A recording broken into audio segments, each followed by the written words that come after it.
Paranormal Girl podcast presents Spectral Shorts, Volume 4. Do not whistle in the woods. If you hear your name called, no you didn't. Do not stare into the trees. Ensure your curtains are drawn and your windows are shut when night falls. Might be a tall order if the heat is especially grueling. But we must follow the rules. The rules are there for a reason. We never know what might be lurking about. Best be sure, though, something is. Welcome to our final installment of Paranormal Girl's summer mini-series, Spectral Shorts. I appreciate anyone who has followed along with the new limited format. And for any new listeners, I hope you equally enjoy the main program when the new season launches in just a couple of weeks. This mini-series has been a fun deviation for me to play around with. Always down to try new things on the show. Be sure you let me know if you would like to see more of these spectral shorts in the future. I will incorporate them moving forward. But back to what's lurking about out there. Appalachia has a long list of rules to abide by to keep oneself safe while living alongside or within its wilderness. I, for one, would just move. Don't need to tell me twice. If only the rest of the country followed such set precautions in the face of the unknown. Then again, most people aren't aware there may be a need to. Most people are caught off guard. The supernatural can enter our lives in an instant and disappear just as quickly, and can also take many forms in the process. Such as in our first story, told by Robert from Decatur, Indiana. I'm Robert Johnston from Indiana, Decatur, Indiana. So my story took place there, and my brother and I were heading to a dress rehearsal for our father's second wedding. So we were running a little late, and it's out in the country where we live, so it was dirt roads a lot, a lot of pasture fields and that sort of thing. In this case, it was towards the winter season, and they just had the fields tilled on each side of the road. 2-lane road, no real ditch that you could fall off into really. Or hide behind. It was just going down. Well, I had this premonition that I had to tell my brother right then, no matter what happens in the next few minutes, don't turn. And so I told him, and within less than 5 minutes, my brother and I both saw a German Shepherd come from the left side. Understand, again, no, it's wide open and it's broad daylight. So it was pitch black, like a pure black German Shepherd. Very, both of us, that's all we both recognized it as, extremely furry. It came running up. My brother's instinct was, of course, to turn to the right to try to swerve, but he listened to what I had told him. So we felt the impact. He keeps driving. I look back to see if there's the body. And there's nothing. So we're like, we're not stopping. So we get to the church. We get out. We check the car. There's no damage and stuff.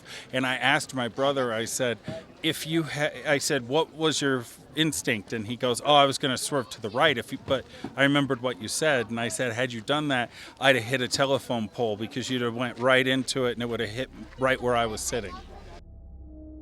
This story is a good reminder that our own instincts can be some of the best protection that we have, and can mean the difference between an almost close call and conceivably certain death. Good on you for following your premonition, Robert.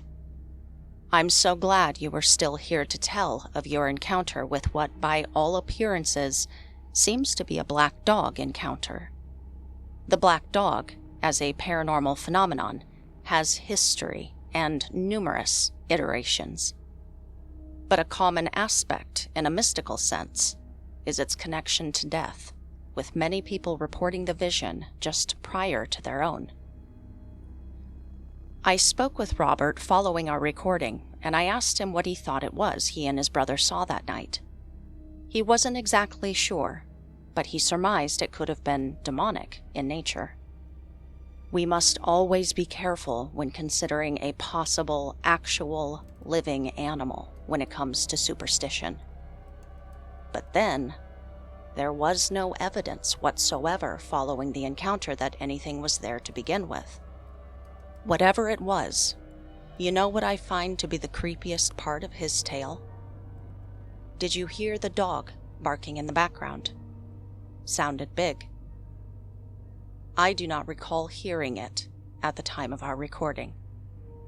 So to Robert, I would say, stay safe out there.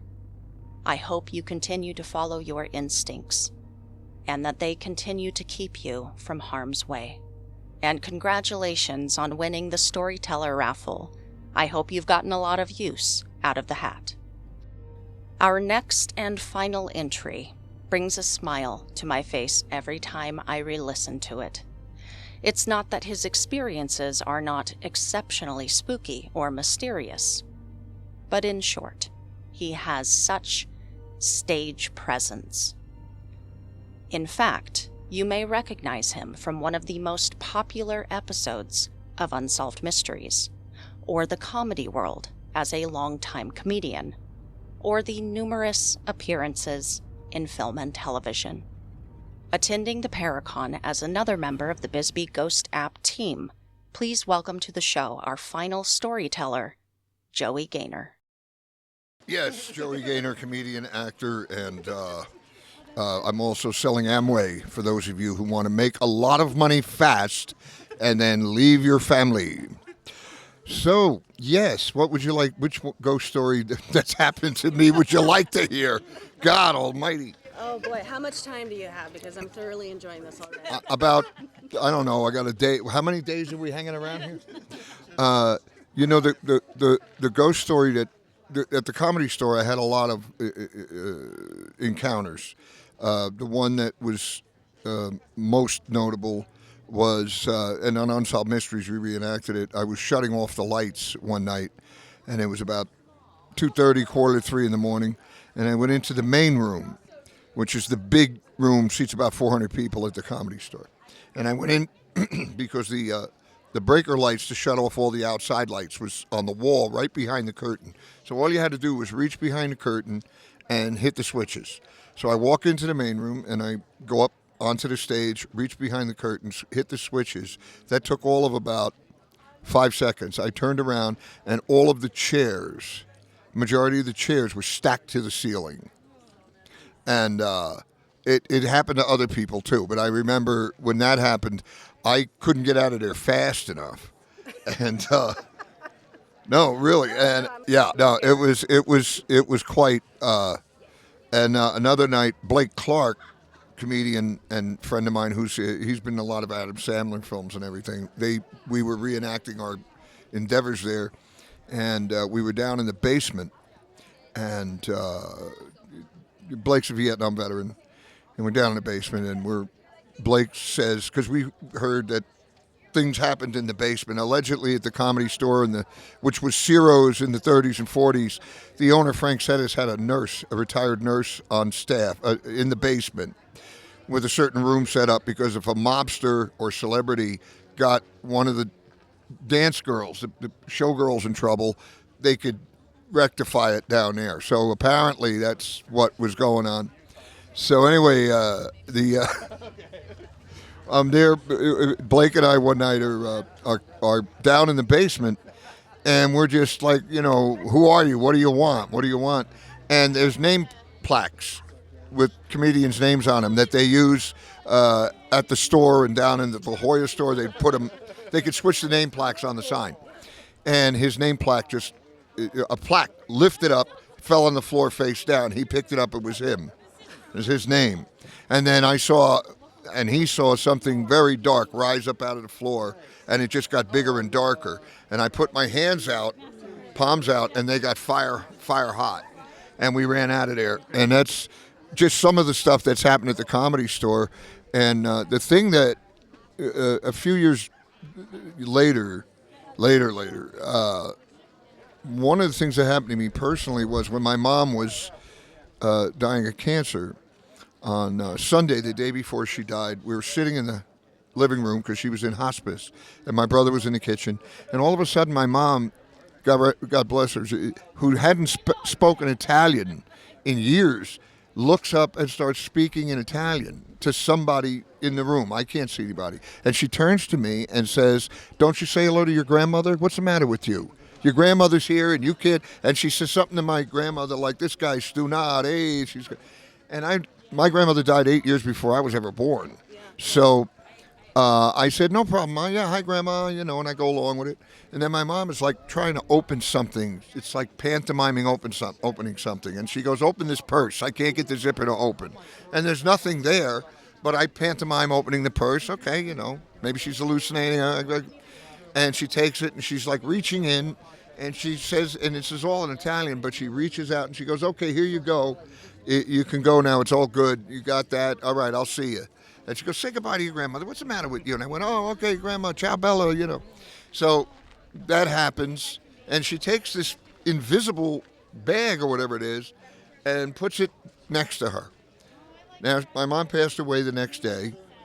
And about 3 weeks later, I was in New Jersey, because that's where we're from originally. And I'm sitting with my Aunt Vera, her sister, because they were a big Italian family. I think 7 or 8 sisters. And I'm sitting with her, and she says to me, "What day did your mom pass away?" I said, "Monday." She goes, "Gee, I had the strangest dream the Thursday night before your mother passed away." I said, "Really?" She goes, "Yeah." Now, she didn't know about anything that I just told you.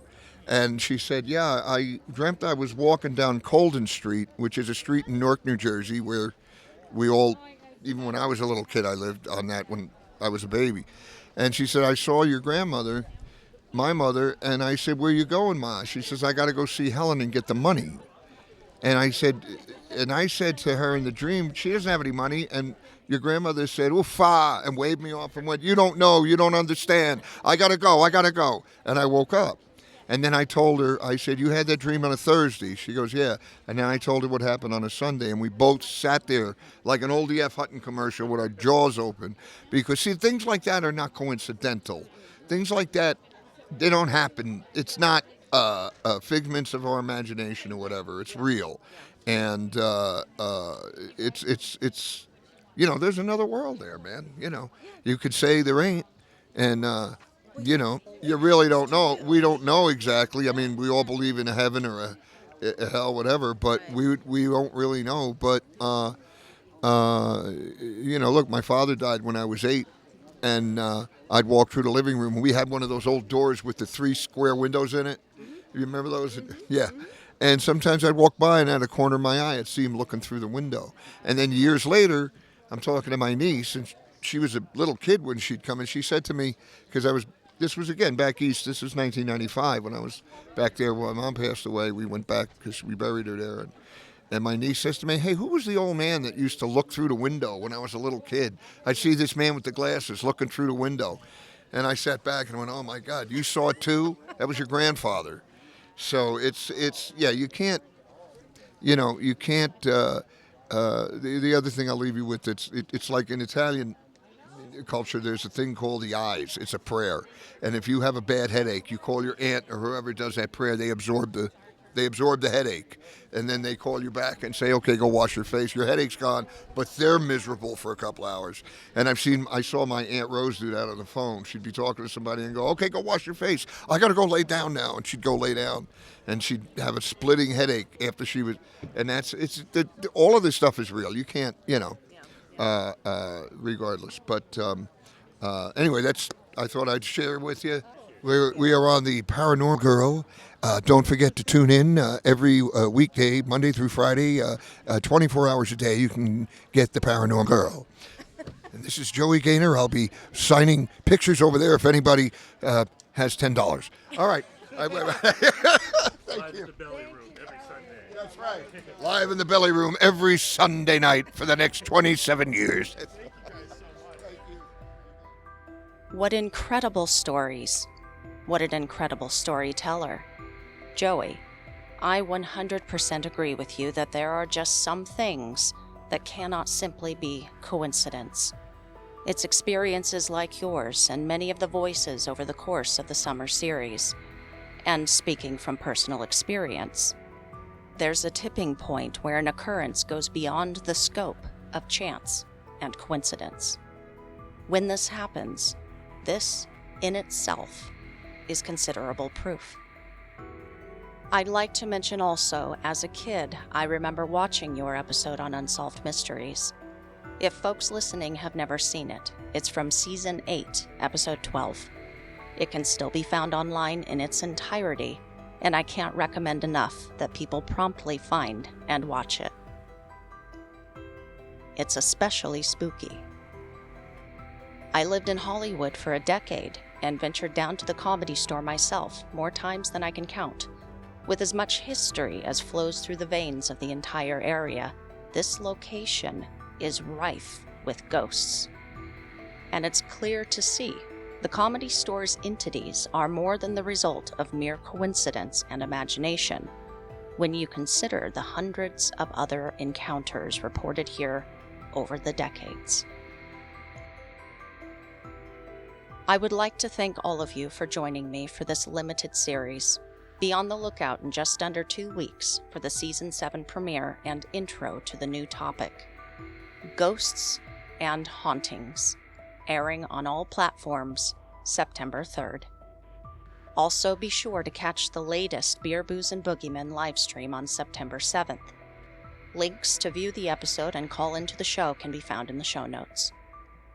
But in the meantime, follow the show on social at ParanormGirlPod. Message me at paranormgirlpod@gmail.com. And as always, stay safe, keep the nightlight on, and sleep with one eye open.